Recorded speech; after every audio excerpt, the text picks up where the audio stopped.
Hi అండి, welcome back to my channel.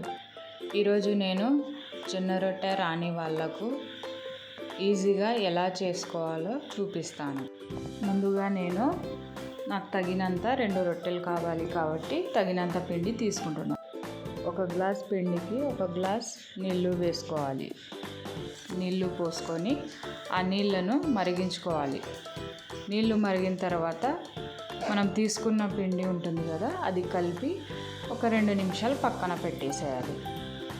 పిండి కాస్త చల్లారిన తర్వాత తీసుకొని ముద్దలా చేసి మరోవైపు స్టవ్ ఆన్ చేసుకొని పెన్నం హీట్ అయ్యేలాగా చూసుకోవాలి. తగినంత పిండిని తీసుకొని చేతిని నీళ్ళలో అద్దుతూ పిండిని మర్దన చేసి రొట్టెని చపాతీలాగా రుద్దుకోవాలి. రుద్దిన తర్వాత హీట్ అయిన పెనంగా రొట్టెను వేసుకోవాలి. వేసి కొద్దిగా క్లాత్తో నీళ్ళు తడి చేసుకొని ఒక పక్క కాలిన తర్వాత మరో పక్క తిప్పి కాల్చుకోవాలి. అంతే.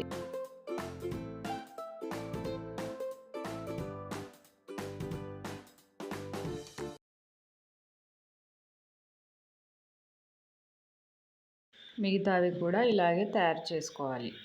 చూశారు కదా ఎంత ఈజీనా.